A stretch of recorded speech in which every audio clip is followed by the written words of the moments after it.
So one of the things I know we talked about in the past, because you guys invited me out to the farm, and it was really cool to see what it was. But you had made reference to something that I had heard other people talk about, and it's that within the veteran community, that great big swath of people, you do kind of have little cliques every now and then. You have people that served in Vietnam, then you have people that served in this theater, and then you have people that served in this time. How does the community look like at Growing Veterans? Oh man. I can tell you that this is the most seamless community I've ever been a part of. I see there's a strong connection between the global war and terrorism vets and the Vietnam era vets, but then you have vets coming out there that are non-combat veterans. And a lot of them are, come out there and they're like, oh, I never deployed. But we knocked that crap right down. We're like, that doesn't matter. Like, you signed on the dotted line saying, if my number gets called, my name gets called and I got to go, I'm going to go. And that's what means the most to us, is that you were willing to put your life on the line if someone asked you to do so. And so that's something that just doesn't exist there.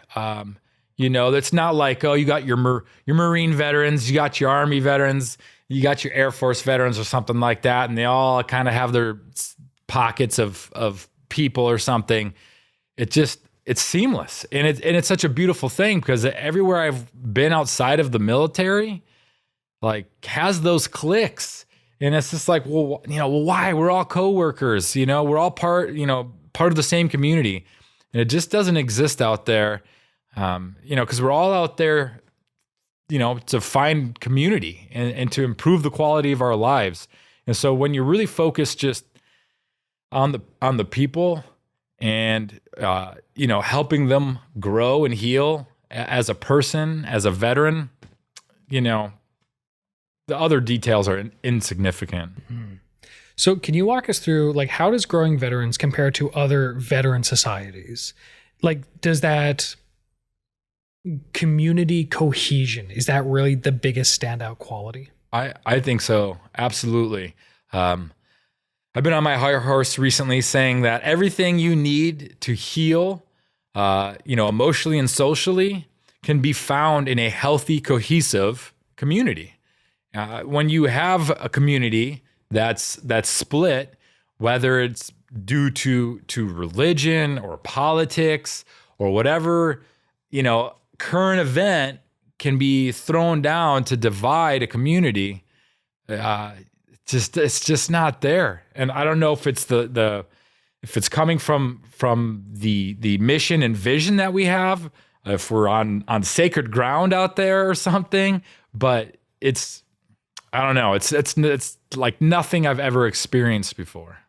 It is interesting, and perhaps it's not wholly applicable, but I always remember those studies that they've done with rats, where they're social scientists, and so they do weird things to the rats, but they'll get some of them addicted to meth. But the moment that they take these rats that are addicted to all sorts of substances and they put them in a community of other rats, if they are able to socialize into that community of rats, oftentimes they drop the addiction entirely, regardless of how long or how intense that inclination was.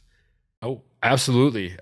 One of the big things that's going on our farm right now is we're seeing more and more veterans getting sober. So like your example of the rats is right on. A lot of veterans come home and one of the things they battle with is substance abuse, right? And so it's our escape, whether, it's hard drugs, alcohol, what have you. But we're finding more and more vets that are coming out there that talk about their substance abuse issues. And then they're finding some of us out there that are just clean and dry. And they're, well, how? Can you help me? Or how did you do this?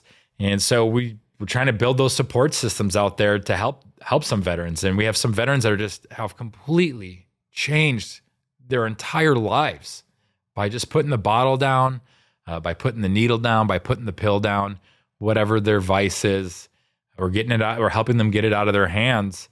And they're finding that, that belonging in that community. And it's almost like some of them are getting addicted to growing vegetables and to harvesting and helping the community. Okay, so I know we only have a little bit of time left, but I got two questions that I really want to ask. So The first one is, how do you measure your success? Do you guys have moments where you realize like that person just made a breakthrough? Oh, absolutely.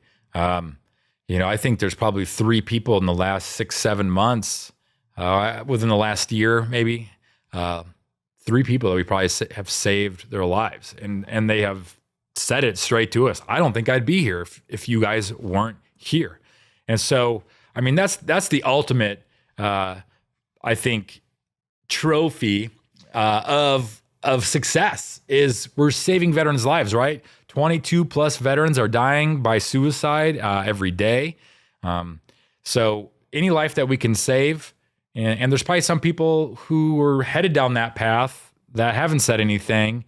They have found their belonging here now. And sometimes you only see veterans every few months because maybe that's all they need is they need that outlet just every few months to remember, oh man, I'm not alone. Growing Veterans is here whenever I need it. And so I think other than that is, we weigh out how much, produce we grow and stuff like that. And there is some success to that. But to me, it's changing